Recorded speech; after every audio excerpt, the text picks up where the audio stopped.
بسم اللہ والصلاة والسلام علی رسول اللہ۔ اللہ سبحانہ وتعالیٰ قرآن حکیم میں فرماتے ہیں وَمَا خَلَقْتُ الْجِنَّ وَالْإِنسَ إِلَّا لِيَعْبُدُونَ، کہ ہم نے جن اور انس کو صرف اور صرف اپنی عبادت کے لیے پیدا کیا۔ اللہ سبحانہ وتعالیٰ کی کتنی ہی مخلوقات ہیں جو کہ اللہ کی عبادت کر رہی ہیں۔ اللہ تعالیٰ کہتے ہیں یُسَبِّحُ لَهُ مَا فِی السَّمَاوَاتِ وَمَا فِی الْأَرْضِ، آسمانوں اور زمین میں جو کچھ ہے، کتنی بڑی کائنات ہے جس کا ذرہ ذرہ اللہ کی تسبیح کر رہا ہے۔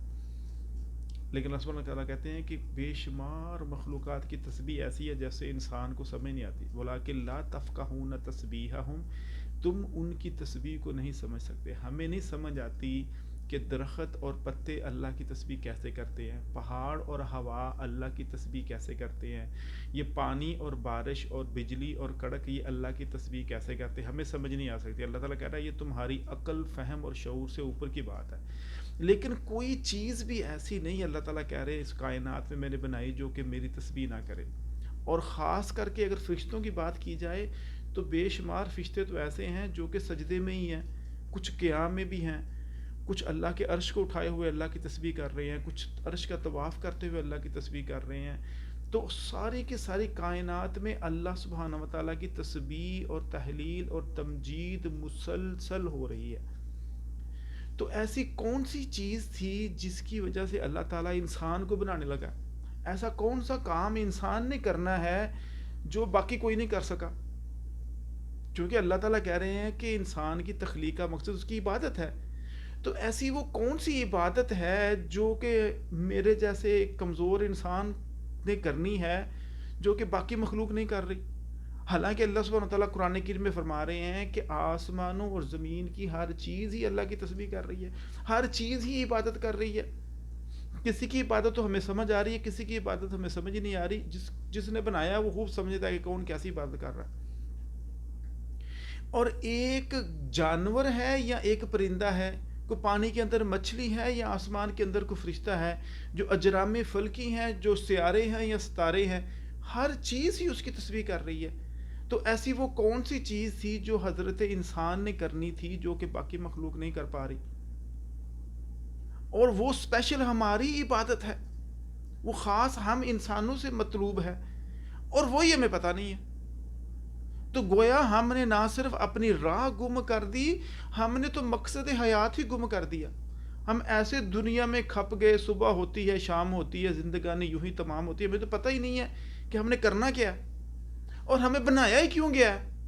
ایسا وہ کون سا کام تھا جو میں نے کرنا ہے جو باقی نہیں کر پا رہے؟ ایک فرشتہ وہ کام نہیں کر پا رہا جو میں نے کرنا ہے، ایک سورج، ایک چاند، ایک ستارہ وہ کام نہیں کر پا رہا جو میں نے کرنا ہے۔ سمندر میں چلنے والی وہ ویل مچھلی جو اتنی مضبوط اور اتنی بڑی ہے، وہ یہ کام نہیں کر سکتی جو میں نے کرنا ہے۔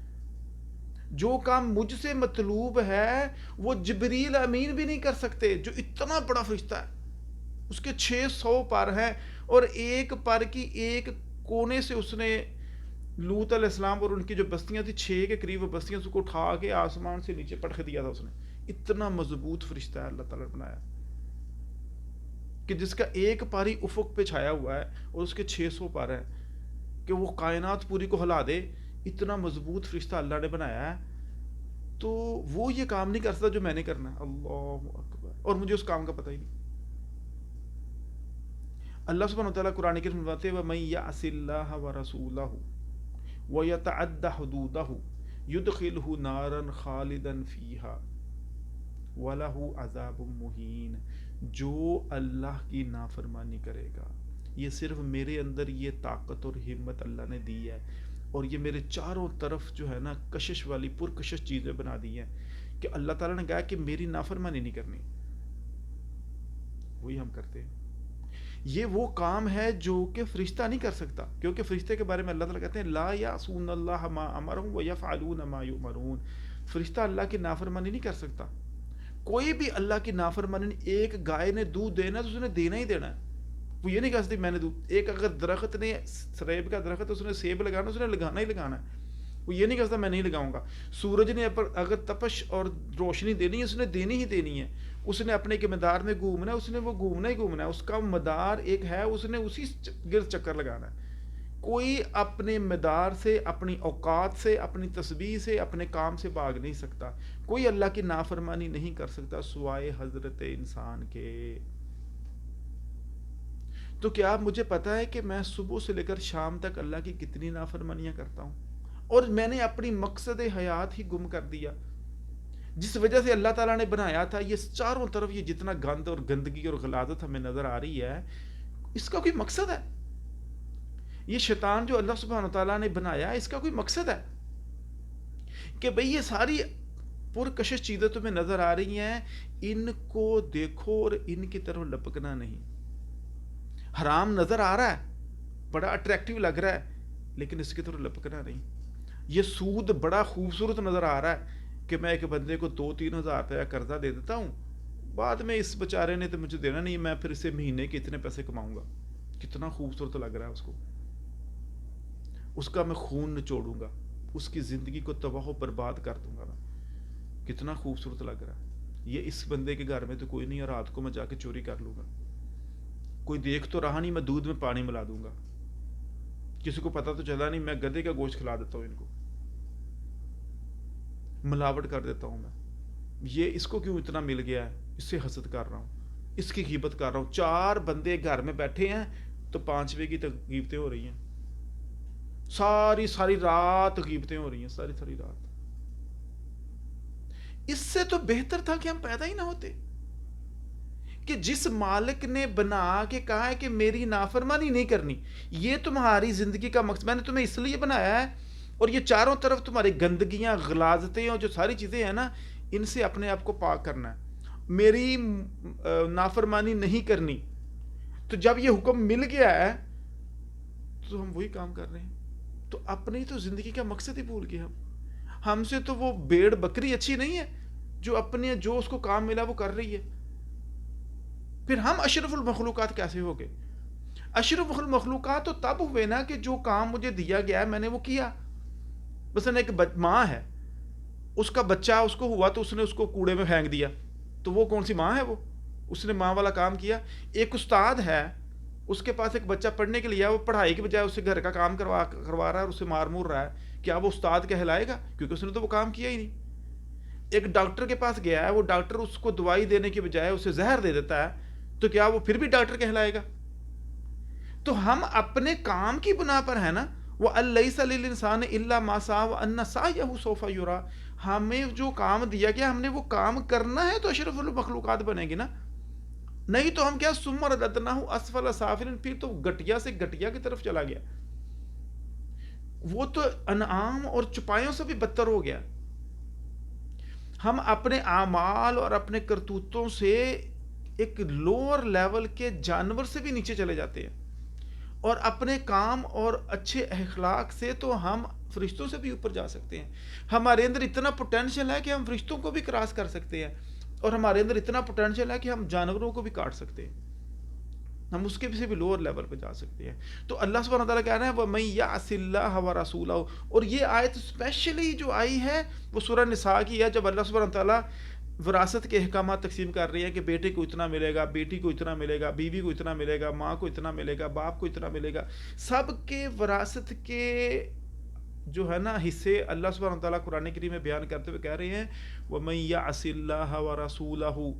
اب جو اللہ کی نافرمانی کرے گا، وَيَتَعَدَّ حُدُودَهُ، اور اس کے حدوں کو، اس کی لمٹس کو کراس کرے گا، يُدْخِلْهُ نَارًا، اس کو اللہ سبحانہ تعالیٰ جہنم میں داخل کرے گا، خالداً فیہا، اسے نکلے گا نہیں، اسی میں جلتا رہے گا. اللہ اکبر. اگر یہ بات سمجھ نہ آ رہی تو چولہا جلا کے ذرا 1-2 سیکنڈ کے لیے اس کے اوپر ہاتھ رکھیں تو پھر پتہ چلے گا یہ کتنی بڑی بات ہے. ہم ادھر سے سن کے ادھر سے نکال دیتے ہیں، لگتا ہے اور دیکھی جائے گی جی، دیکھا جائے گا. دیکھا کیا جائے گا جب اس میں جل رہے ہوں گے؟ تو اس میں تو کوئی 911 نہیں ہے جو آ کے، فائر بریگیڈ نہیں آنا جو آ کے وہاں پہ پانی گرا دے گی آگ کے اوپر، نہ وہاں سے بندہ بھاگ سکے گا. وَأَمَّا الَّذِينَ فَسَقُوا فَمَأْوَاهُمُ النَّارُ. جن لوگوں نے نافرمانی کی ان کا ٹھکانہ جہنم ہے. كُلَّمَا أَرَادُوا أَن يَخْرُجُوا مِنْهَا أُعِيدُوا فِيهَا. جب کبھی بھی ان کا ارادہ ہوگا وہ کوشش کر کے جہنم سے نکلنے کی کوشش کریں گے، أُعِيدُوا فِيهَا، اس میں پھر پھینک دیے جائیں گے. وَقِيلَ لَهُمْ ذُوقُوا عَذَابَ النَّارِ الَّذِي كُنتُمْ بِهَا تُكَذِّبُونَ. اب اس کا مزہ چکھتے رہو، جس کو تم جٹلاتے تھے. جٹلاتے کیسے کہ وہ کوئی نہیں، دیکھا جائے گا جی، دیکھا جائے گا. وَأَمَّا الَّذِينَ فَسَقُوا، جو لوگ، جن لوگوں نے نافرمانی کی، جو فاسق لوگ ہیں. جو فسق وہ نافرمانی ہے جو کہ ہم صبح سے شام تک کر رہے ہیں، اور یہی کام نہیں کرنا. اور اسی کام سے بچانے کے لیے اللہ سبحانہ و تعالیٰ نے اپنے پیغمبر کو بنایا. هو الذی بعث فی الامیین رسولا منہم یتلو علیہم آیاتہ ویزکیہم ویعلموہم الکتاب والحکمہ وان کانوا من قبل لفی ضلال مبین. نبی کے تو پیدا کرنے کا مقصد ہی یہ تھا کہ ان کے اوپر اللہ سبحانہ و تعالیٰ کی قرآن کی آیات کو پڑھے اور ان کا تزکیہ کرے. ان کی پاک صاحب دیکھیں، ایک کپڑا ہے وہ گندا میلا ہوا ہے، سفید کپڑا ہے، وہ گندا اور میلا ہوا ہے، تو وہ آپ پہن لیں گے تو آپ جائیں گے تو ہر بندہ دیکھے یار یہ کتنے گندے کپڑے پہنے ہوئے اس نے. تو ہم اپنے وجود سے جب اللہ کے پاس جائیں گے گندگیاں لے کے، تو اللہ سبحانہ تعالیٰ ہمیں جنت میں بھیج دیں گے. کیا ان گندی چیزوں کا جو ہے وہ اینڈ جو ہوگا وہ جنت میں ہوگا کہ جہنم میں ہوگا؟ تو کون کون سی گندگیاں ہیں جو ہم نے اپنی اللہ کی نافرمانیوں سے اپنے اوپر لپیٹ لی ہوئی ہیں؟ ان کو اگر ہم کیٹیگرائز نہ کر لیں کہ کچھ چیزیں تو ایسی ہوتی ہیں جو کہ ہماری اسپرچویلٹی سے ریلیٹڈ ہیں، جسے ہم روحانی کہتے ہیں. مثلا ہمارے ذہن میں ہوتا ہے کہ ایک ہمارا اللہ ہے، ہمارا اس کے اوپر توکل ہوتا ہے، ہمارا اس کے اوپر ایک ہماری امید ہوتی ہے. یہ ہماری اسپرچویلٹی سے تعلق رکھتا ہے، یہ ہماری روحانیت سے تعلق رکھتا ہے. جو ہمارے اندر روح ہے نا، یہ اس کی غذا ہے کہ جس روح کے اندر اللہ سبحانہ تعالیٰ نے سے پوچھا تھا کہ الستو بربکم، کیا میں تمہارا رب نہیں ہوں؟ قالوا بلا وربنا، کیوں نہیں تو اے ہمارے رب، تو ہی ہمارا رب ہے. تو ہمارے اندر ایک حص ہے جو کہ ہمیں بتاتی ہے کہ میرا ایک رب ہے. یہ جو اسپرچویلٹی ہے نا، اسی کے اندر ہی میرا ایمان ہے، اسی کے اندر ہی میرا تقوی ہے. یہ ساری چیزیں میری روحانیت سے تعلق رکھتی ہے. جب اس میں گڑبڑ ہوتی ہے تو توحید میں خلل آ جاتا ہے. اب وہ بندہ اللہ کو رب نہیں مان رہا، پیسے کو رب بنا لیا اس نے. وہ اللہ سے خوف نہیں کھا رہا، وہ بندوں سے خوف کھا رہا ہے. وہ اللہ سے امید نہیں رکھ رہا، وہ ڈاکٹروں سے، دوائیوں سے، چائے سے، دولت سے، پیسے سے، اولاد سے، قوم قبیلے سے، ان سے امید رکھی ہوئی اس نے. تو وہ اسپرچویلٹی علی جو ہے نا روحانی طور پہ مر گیا ہوا ہے. تو ایک روحانی موت ہے ایسے بندے کی جس کو یہ نہیں پتا کہ مالک کون ہے، رازق کون ہے، خالق کون ہے، میں آیا کہاں سے ہوں، میں نے جانا کہاں پہ ہے، میرے مرنے کے بعد میں نے کس کو حساب دینا ہے، میں کیوں آیا ہوں دنیا میں. یہ ساری چیزوں کا تعلق انسان کی اسپرچویلٹی، روحانیت سے ہے، جس کا تزکیہ ضروری ہے. جتنی اس میں اللہ کی نافرمانی ہوتی جائے گی اتنا ہی ہم روحانی طور پہ گندے ہوتے جائیں گے. یہ گندگی اور غلاظت سے بری ہوئی ہماری روحانی زندگی ہوگی. تو بیسیکلی ہم روحانی طور پر مر گئے ہوں گے. اس کے بعد دوسرا جو ہے وہ ایموشنل ہے. ہم کوئی چیز چاہتے ہیں، ہمیں کوئی چیز پسند ہے، ہم کسی چیز کی طرف لپکتے ہیں، ہم ایموشنلی اپنی اولاد سے اٹیچ ہوتے ہیں، ہم ایموشنلی اپنی ماں باپ سے اٹیچ ہوتے ہیں، ہم ایموشنلی اپنے وطن سے اٹیچ ہوتے ہیں، اپنی مٹی سے اٹیچ ہوتے ہیں. تو ہم ایموشنلی ڈیمیج کیسے ہو جاتے ہیں؟ ہم ایموشنلی بلیک میل بھی ہو جاتے ہیں. ہمیں کلچر کی وجہ سے بھی ڈرایا جاتا ہے کہ وہ تو اس سوسائٹی کا ہے، تو یہ کام کیوں کر رہا ہے؟ ہم نے تو شادی بیاہ میں یہ کام کرنی ہے، نہیں تو اسپرچولی دیکھو اس نے تو ہمارے گھر میں آ کے اس نے تو اتنی شاندار شادی کی تھی، تو ہم اس سے بھی بڑی شادی کریں گے. وہ بچہ کہہ رہا ہے ماں ایسے نہیں کرنا، میرے پاس پیسے نہیں ہیں. نہیں، تم تو میرے بچے ہو، تو ہم نے جس سے اس طرح شادی کی ہے نا، ہم نے بھی ایسے شادی کرنی ہے. تو وہ بچہ جو ہے وہ ایموشنلی بلیک میل ہو رہا ہے. ہم ایموشنلی بلیک میل ہو جاتے ہیں. اللہ تعالیٰ کہہ رہے ہیں کہ ہم اپنے ایموشنز کو کنٹرول کرنا ہے. یہ ایموشنز میں ہی تو ہمارا غصہ ہے، یہ ایموشن میں ہی تو ہمارے اندر حسد اور بغض اور عداوت ہے.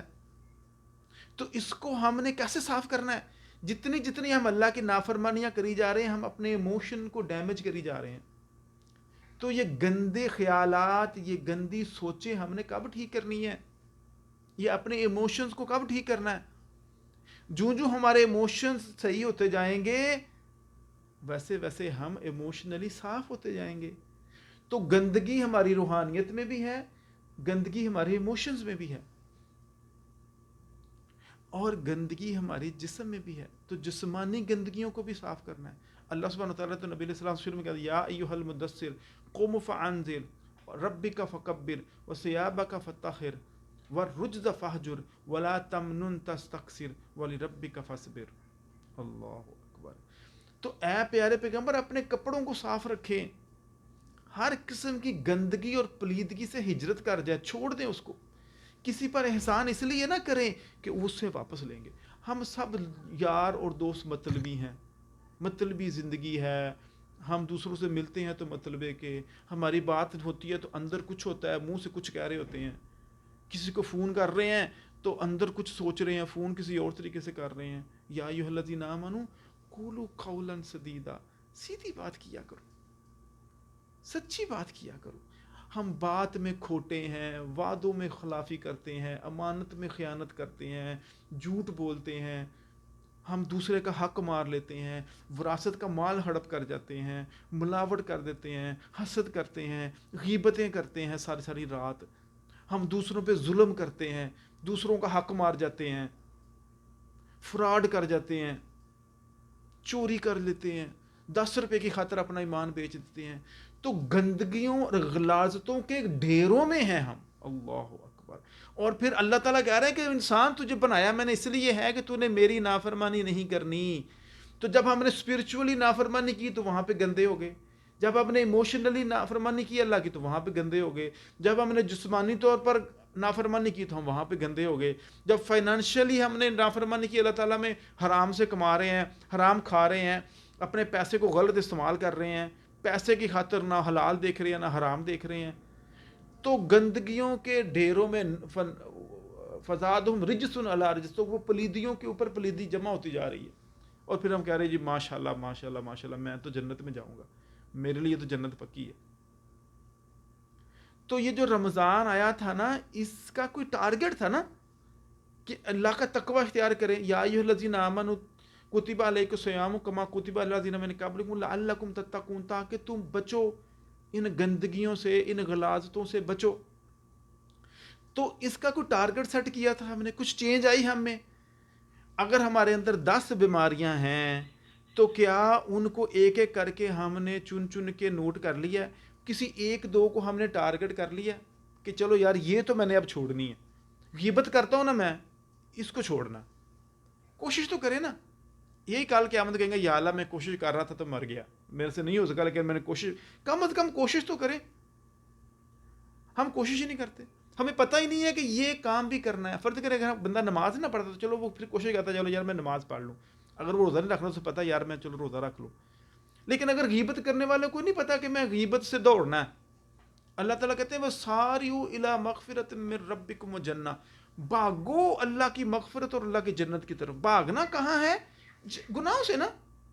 مثلا میں غیبت کر رہا ہوں اور میں نے غیبت سے بھاگنا ہے، میں غصہ کر رہا ہوں تو میں نے غصے سے بھاگنا ہے۔ کبھی کوئی بندہ دیکھا ہے جو آپ کو کہہ رہا ہو یار میرے اندر بڑا غصہ آتا ہے، میں اس سے بھاگ رہا ہوں، میں کسی طریقے سے یہ عادت چھوڑ دوں، میں اس کو بھاگ رہا ہوں، اس سے کس کی طرف بھاگ رہا ہوں؟ اللہ کی مغفرت کی طرف اور اللہ کی جنت کی طرف۔ کبھی کوئی بندہ دیکھا ایسا؟ بڑی حد یہ دیکھ لیں گے یار میں نماز نہیں پڑھ رہا تو میں کوشش کر رہا ہوں کہ میں نماز پڑھ، میرے لیے دعا کر دیں، یہ تو آپ کو مل جائے گا بندہ۔ یہ بھی مل جائے گا بندہ کہ وہ کہہ رہا ہے یار میں حج نہیں کر پا رہا، میں پیسے اکٹھے کر کے میں حج کرنے جانا ہے، میں نے عمرہ کرنے جانا ہے، یہ بھی آپ کو بندہ مل جائے گا۔ لیکن شاید ہی کوئی بندہ آپ کو ملے جو یہ کہ یار میرے اندر حسد بڑا ہے، میں نے اپنا ایک ٹارگٹ سیٹ کیا، میں نے اپنے اندر سے حسد ختم کرنا ہے، میں نے اپنے اندر سے غصہ ختم کرنا ہے، میں نے اپنے اندر سے نفرت اور عداوت ختم کرنی ہے، میں نے بغض ختم کرنا ہے، میں نے یہ جو صلہ رحمی توڑ کے رکھی ہوئی ہے نا، میرا یہ ٹارگٹ ہے کہ میں نے اس کو اچیو کرنا ہے۔ یہ میں جتنی نافرمانیاں کر رہا ہوں اللہ تعالیٰ کی، میں نے ایک ایک ٹارگٹ بنا لیا، میں نے ختم کرنا ہے۔ کبھی کوئی ایسا بندہ بھی دیکھا ہے آپ نے؟ اگر نہیں دیکھا تو آج ہم اپنے سے شروع کرتے ہیں، چلو اپنے آپ کو ہی دیکھ لیں گے۔ آج خالد محمود یہ کہے گا کہ میں نے حسد سے بھاگ رہا ہے، ٹارگٹ سیٹ کر لیں نا، کسی کو نہیں نہ دیکھا تو اپنے آپ کو دیکھ لیں۔ تو جب بندہ اپنے عیبوں کو دیکھنا شروع کر دے گا تو سمجھ لے اللہ کی رحمت آ گئی، کیونکہ اللہ کی رحمت انسان کی آنکھیں کھول دیتی ہے۔ انسان وہ کام کرنے شروع کر دیتا ہے جو اس کو مرنے کے بعد کام آئیں گے۔ اور جب اللہ بندہ اللہ کی رحمت سے دور ہوتا ہے تو بندہ وہ کام کر رہا ہوتا ہے جس سے اس کی آخرت برباد ہو جائے، حالانکہ دنیا کا بے شک بڑا فائدہ ہو جائے، لیکن وہ اللہ کی رحمت سے دور ہے۔ اللہ تعالیٰ نے جنت کو کہا تھا انتی رحمتی، کہ تو میری رحمت ہے۔ اللہ اکبر۔ تو اس رحمت تک کیسے پہنچیں گے؟ جب اس کے مطابق عمل کریں گے نا۔ تو ہم نے اللہ کی نافرمانیاں کر کر کے گندگیوں کے ڈھیر اکٹھے کر لیے ہیں۔ وہ گندگیاں ہماری روحانیت میں بھی ہیں، جس میں ہمیں پتہ نہیں ہمارا خدا کون ہے، ہمارا رازق کون ہے، ہمارا مالک کون ہے، میں کہاں جانا ہے، میں کہاں سے آیا ہوں، میرا رب کون ہے، میرا کام کیا ہے، میں نے کرنا کیا ہے۔ یہ میری اسپرچویلٹی ڈیمیج ہو چکی ہے، مر گیا ہوا ہے انسان اسپرچولی۔ پھر میرے ایموشنلی میں ڈیمیج ہو چکا ہوا ہوں، گلٹ آئے ہوئے ہیں کہ میں نے تو اتنے گناہ کر لیے ہیں۔ وہ جو ہے نا گلٹ انسان کے اوپر سوار سے سوار ہوتے جا رہے ہیں، تو وہ ایموشنلی بندہ ڈاؤن ہو گیا ہوا ہے، ایموشن ہی اس کے مر گئے ہوئے ہیں۔ اب وہ کچھ سوچتا ہی نہیں ہے، بے حصہ انسان، سمجھتے بے حص انسان، وہ ایک بے حص انسان ہے، تو وہ اسپرچولی مر گیا ہوا ہے، کیونکہ وہ گندگیوں کے ڈھیر آتے آتے آتے آتے وہ بے حص ہو گیا۔ اب اس کو حلال حلال حرام کہہ دو، اس کو کوئی سمجھ نہیں آتی، اسے کو بھائی یہ ملاوٹ ہے، ملاوٹ نہیں ہے، وہ کوئی بے حص، کوئی فکر نہیں اس کو کہاں سے آ رہا ہے، کہاں جا رہا ہے مال، میں کیا کر رہا ہوں، میں کیا نہیں، اس بے حص انسان ہو گیا، تو وہ اسپرچولی ڈیڈ ہو گیا، کیونکہ وہ نافرمانیاں کر کے وہ گندگی بڑھتی رہی، اب وہ اسپرچولی ڈیڈ ہو گیا۔ جسمانی طور پر ہم ڈیڈ ہیں۔ جسمانی طور پر کیسے ڈیڈ ہیں؟ کہ گندگیاں ہی گندگیاں، کپڑوں میں پلیدگی، نبی علیہ الصلوۃ والسلام نے کہ صرف پیشاب کے قطروں کی وجہ سے قبر کا عذاب ہو رہا ہے، قبر پر، کہ وہ پیشاب سے اپنے، تو ہماری گندگیاں ہمارے جسم میں بھی ہیں، ہماری زبان سے گندے لفظ بولتے ہیں، گالیاں بولتے ہیں، گالیاں بول بول کے ہماری زبان گندی ہوئی ہوئی ہے، چگلیاں کر کے ہماری زبان گندی کالی ہوئی ہوئی ہے۔ کبھی سنا نا کہنے والا کہ یہ اس کی کالی زبان ہے؟ تو یہ گندگیوں کے ڈھیر لگے ہوئے ہیں، گندگیوں کے ڈھیر اللہ کی نافرمانی کر کے۔ تو نہ تو ہم اسپرچولی صاف ہیں، نہ ہم ایموشنلی صاف ہیں، نہ ہم جسمانی طور پر صاف ہیں، نہ ہم فائنینشلی صاف ہیں، نہ ہم اپنی سوسائٹی میں صاف ہیں، نہ ہم اپنے معاشرے کے ارد گرد صاف ہیں۔ تو یہ گندگیوں کے جو ڈھیر لگے ہوئے ہیں نا، یہی وہ وجہ تھی جس کی وجہ سے اللہ تعالیٰ نے انسان کو پیدا کیا، کیونکہ فرشتے تو تھے، فرشتہ تو اس طرح کی کسی گندگی میں نہیں ہے، نہ کوئی گائے بھینس سورج چاند ستارے کو اس طرح کی گندگی میں ہے، یہ ہم ہی اس گندگی میں ہیں، اور اللہ تعالیٰ کہہ رہے ہیں کہ اس گندگی میں تم نے نہیں رہنا، یہی تمہاری تخلیق کا مقصد ہے کہ انسان تو نے میری نافرمانی نہیں کرنی۔ اللہ تعالیٰ کہتے ہیں وَمَن يَعْصِ اللَّهَ وَرَسُولَهُ، جس نے بھی اللہ کی نافرمانی کی، وَيَتَعَدَّ حُدُودَهُ، اور اس کی کراس کیا اس کی لیمٹس کو، يُدْخِلْهُ نارا، اس کو آگ میں وہ داخل کرے گا، خالدن فیہا، اس میں وہ ہمیشہ جلتا رہے گا، وَلَهُ عذاب مہین، اور اس کے لیے ذلت والا عذاب ہے۔ اللہ تعالیٰ سے دعا ہے کہ اللہ تعالیٰ ہمارا یہ تزکیہ کر دے، روحانی طور پر بھی، اسپرچولی بھی، ایموشنلی بھی، فزیکلی بھی، فائنینشلی بھی، سوسائٹی والا بھی، ہمارا اندر سے باہر سے ہم صاف ہو جائیں۔ اللہ تعالیٰ سے دعا ہے کہ اللہ تعالیٰ توفیق عطا فرمائے۔ السلام علیکم ورحمۃ اللہ وبرکاتہ۔